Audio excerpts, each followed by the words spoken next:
Olha, esses homens são de Deus, ouçam eles. E aí o apóstolo Paulo combate, irmãos, combate o que as pessoas mais estão valorizando hoje: reconhecimento. O apóstolo Paulo podia dizer: essa mulher é do diabo, mas ela está falando a verdade, eu sou de Deus mesmo. Paulo na hora repreendeu aquele espírito, porque não era interessante. O reconhecimento tem que ser ao Senhor, não a nós.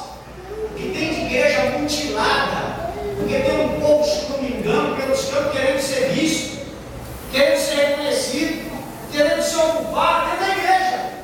As almas perecendo e a pessoa briga para tocar, briga para fazer isso, briga por causa do carro, briga para falar para crente. E aí fica o ego inflamado. Se vem alguém lá do diabo e fala assim: você é de Deus, né? Não sou de Deus, né? Eu sou uma dessa. O apóstolo Paulo repreendeu, foi preso. Quando ele sai de lá, a casa de Lídia está com as portas abertas. E ele juntou todos os crentes naquela casa. Sabe o que é isso? É servir ao propósito do reino. Servir a Jesus como discípulo. Sabe o que acontece? As casas aqui dessa cidade, dessa região, irão se abrir as portas. Eu creio. Você adentrar e falar: Jesus! As portas irão se abrir. Deus vai colocar pessoas no teu caminho e vai dizer: olha na casa, entra e faz alguma coisa. Foi assim o apóstolo Paulo, quando ele sai da prisão, a casa de Lídia está com as portas abertas. E quantos lares não estão te esperando? Quantas vidas, quantas almas estão te esperando? E por que muitas vezes não funciona? Porque queremos fazer do nosso jeito. Porque o líder fala: faz assim. E chega na hora, nós fazemos do nosso jeito. Tem uma estratégia, faz desse jeito. E na hora você muda. Mas quando você faz, quando você abre o coração para Deus, que você diz: eis-me aqui, aonde você chega, Deus prepara uma casa para você falar do amor dele. Na transição da nossa igreja, esse ano agora ainda, nós abrimos no começo do ano 7 células. Começamos a falar de Jesus, fazer a obra, e aquele alvoroço, e o pessoal vindo ainda daquela metodologia religiosa, todo mundo viciado no grupo, esperando pessoas irem na igreja. E eu me lembro que 2 irmãos de uma célula que me pararam e falaram: pastor, não dá. As mulheres têm mais facilidade para ganhar aulas, para ajudar pessoas. Vamos fazer a célula de casais. Vocês querem mudar, vocês nem tentaram. Vocês nem tentaram. Não, nós tentamos. Quanto tempo? 2 meses. Vocês passaram a vida de vocês na ociosidade. E agora que vocês começaram, vocês querem agora mudar a estratégia. Nós vamos manter firme. Eu vou ser sincero, porque aqueles meninos são de Deus. Eles pensaram em desistir. No dia que eles falaram que é a última série, se não for ninguém, nós vamos desistir. Irmãos, para vocês terem a ideia, eles conhecem muita gente. E liga com vida, vai atrás, pega pelo pescoço, faz aquela coisa, e aperta, e diz que vai dar dinheiro, só falta falar que vai pagar, amém? Sabe o que aconteceu? Um dia, eles estavam aflitos, eles iam falar comigo: pastor, ajuda para vocês. Vamos. Quando eles conversaram entre eles, disseram: é a última vez. É assim mesmo. É a última vez. Apareceu uma renda. E eles ministraram, fizeram a pena, ele aceitou Jesus no domingo, na parte da vida. Aí estavam com o domingo, feliz da vida. E aquela célula batizou gente no encontro.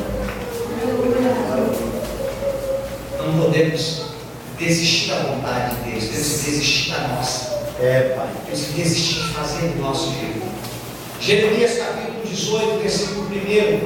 A palavra do Senhor que veio a Jeremias dizendo: levanta-te e desce à casa do oleiro, e lá te farei ouvir as minhas palavras. E desci à casa do oleiro, e eis que ele estava fazendo a sua obra sobre as rodas. O oleiro estava fazendo um vaso, e o vaso estava nas mãos do oleiro. Sabe o que é isso? É o Senhor quem trabalha nas nossas vidas.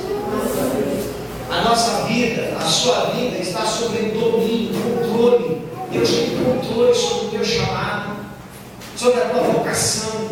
Deus tem controle sobre o teu trabalho. Se você está nas mãos de Deus, então Ele está trabalhando, moldando. Ele está fazendo tudo o que precisa. Nós somos barro, temos que entender isso. Não nascemos prontos.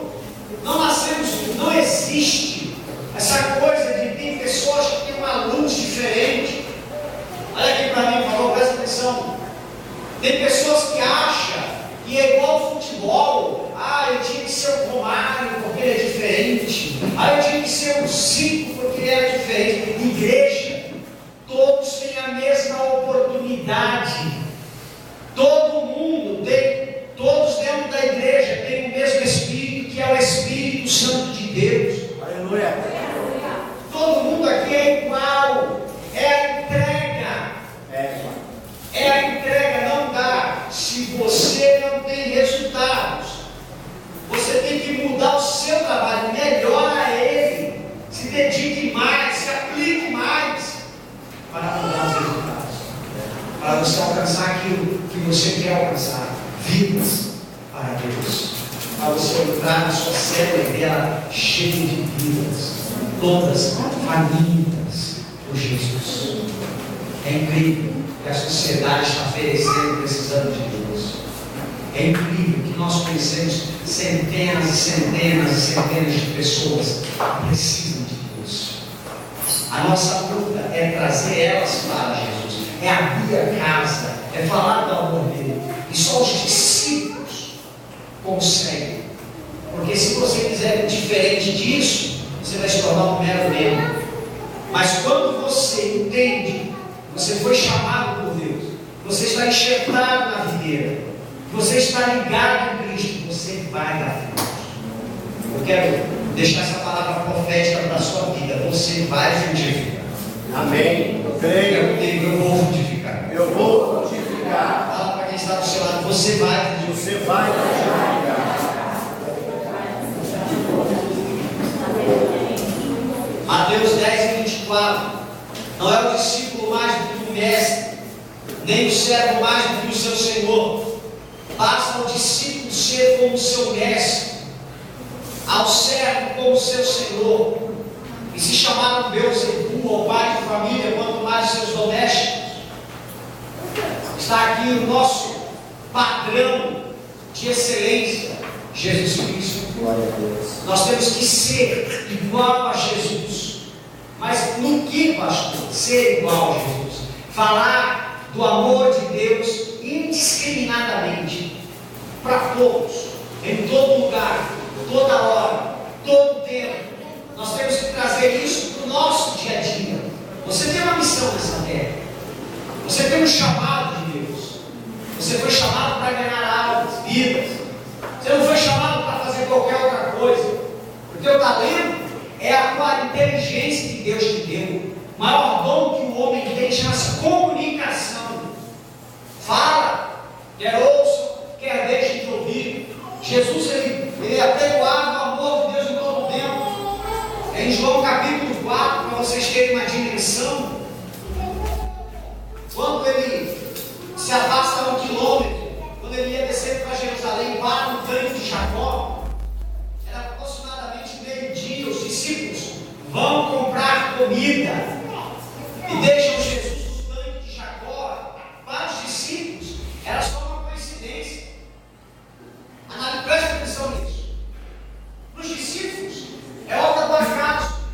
Mas aí Jesus para, vem uma mulher, meio-dia, e quando aquela mulher vem para pedir água, para tirar água, o próprio Jesus pede água para ela. E ela diz: não tenho como tirar. E Jesus diz: mulher, de beber, no impediria eu te darei águas vivas. E ela diz: és tu maior que o nosso pai Jacó, que cavou o poço, bebeu da água e deu para os seus animais? Aí Jesus disse: Jacó bebeu dessa água e pereceu, mas aquele que beber da água que eu tenho para dar, esse vai ter a vida eterna.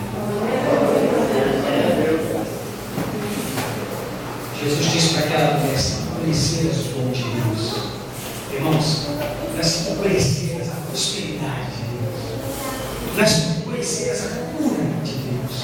Ah, mulher, se tu conheceres o dom de Deus, sabe o que Jesus disse? Aí ele deu: cadê o teu marido? E antes que ela responda, logo Jesus fala: você teve sim, esse que está contigo não é teu. Jesus começa a falar para aquela mulher, e ela: eu quero, eu creio. E ela sai dali com a sua alma feliz, na alma completa, falando por aquela cidade, dizendo assim: ei, achei o Messias. A pessoa que se encontra com Jesus, ela só quer falar de Jesus. O termômetro da tua conversão, da tua comunhão, da tua intimidade com Deus, é o tempo que você passa falando dele. O prazer que você tem de falar de Jesus, do poder da salvação, não é do que Deus pode fazer, do que Ele é, não é o que Ele tem, é o que Ele pode fazer, porque a ganância tomou os crentes. As pessoas abraçam a Deus, mas como aquele filho ganancioso que abraça com as mãos nos bolsos: o que você tem para mim hoje? E eu pergunto: o que você trouxe para Deus? Que coração você trouxe? Que propósito você trouxe para Deus? Aquela mulher sai falando de Jesus o tempo inteiro, sai pela cidade e encontra o Messias. Quando os discípulos chegam, eles olham um para o outro, e diz os historiadores que eles entenderam que Jesus não era a divindade, que era o Messias ungido, mas que era homem também, que estava de conversa com aquela mulher. E eles disseram: alguém trouxe de comer para ele. E quando eles se aproximam, Jesus diz para eles, conhecendo a ideia deles: uma comida tenho para comer, que é fazer a vontade daquele que me enviou. Glória a Deus. Sabe o que é isso? Uma comida tenho para comer, que é fazer a vontade de Deus. Comer é necessidade do corpo. Jesus disse: a vontade de Deus para ter necessidade. Necessidade. Você fica sem comer? Não. Você não aguenta ficar sem comer, mas aguenta ficar sem obedecer a Deus, sem fazer a vontade de Deus. Jesus disse: necessidade, a vontade de Deus é necessidade para mim, eu preciso. Era meio-dia, o sol estalando, pleno Oriente, e Jesus ganhando uma alma. Qual é a tua necessidade de ser? Está preocupado com comer, vestir, preocupado com isso, com aquilo. Mas a necessidade de Deus é que as vidas sejam alcançadas. Jesus disse: uma comida tem para comer. Eles estavam preocupados com o físico, com o natural, não precisavam comer mesmo. Mas eles aprenderam que a vontade de Deus está no nível das necessidades. Não é: será que eu vou conseguir? É: eu vou conseguir. Eu vou ganhar vidas para Jesus. Será que eu vou achar alguém que você vai achar? Você vai na casa certa. As coisas mudam. Quando vem a necessidade, vem a fome, acorda de madrugada. Quando vem a fome, para onde está e come alguma coisa. É necessidade. E pessoas que têm a vontade de Deus como necessidade, aonde ela está falando de Jesus. Aonde ela chega, ela convida: vamos para minha célula. A pessoa fala: olha, o problema espiritual lá na minha célula é resolver isso, vamos lá. Olha, o problema financeiro, vem na minha célula, nós vamos resolver isso também. Jesus para cima deles, que Ele é provedor, Ele que supre, Ele que sabe. É Deus quem faz a obra. Eu disse para vocês aqui, algumas pessoas falaram que não vai ter esse encontro, é tremendo. Como que você vai ver? Mas eu não vou me batizar. Eu falei, filha, quem está falando? Você tem que se batizar. Vocês imaginem, irmãos, 48 do segundo tempo, essa pessoa não estava assim, pastor, eu preciso me batizar. Eu quero me batizar. Por favor. Eu imploro, eu preciso. Sabe o que é isso? É a necessidade de Deus, uma necessidade da alma. Fazer a vontade de Deus, fazer a obra de Deus, para você estar aqui em patamar. Que patamar? Você faz porque você gosta? Porque discípulo não faz quando quer, quando gosta, ele faz sem querer, sem gostar. O discípulo de Jesus, ele executa, ele realiza a obra dele, do Senhor, querendo, sem querer. Porque é para Deus, não é para si, não é para se realizar. É porque é a vontade de Deus, não é a tua necessidade espiritual. Qual que é o teu chamado? Como você trata a oportunidade que Jesus está te dando? Como que você trata? Eu não entendo como que você trata o seu chamado. Como você trata o seu chamado?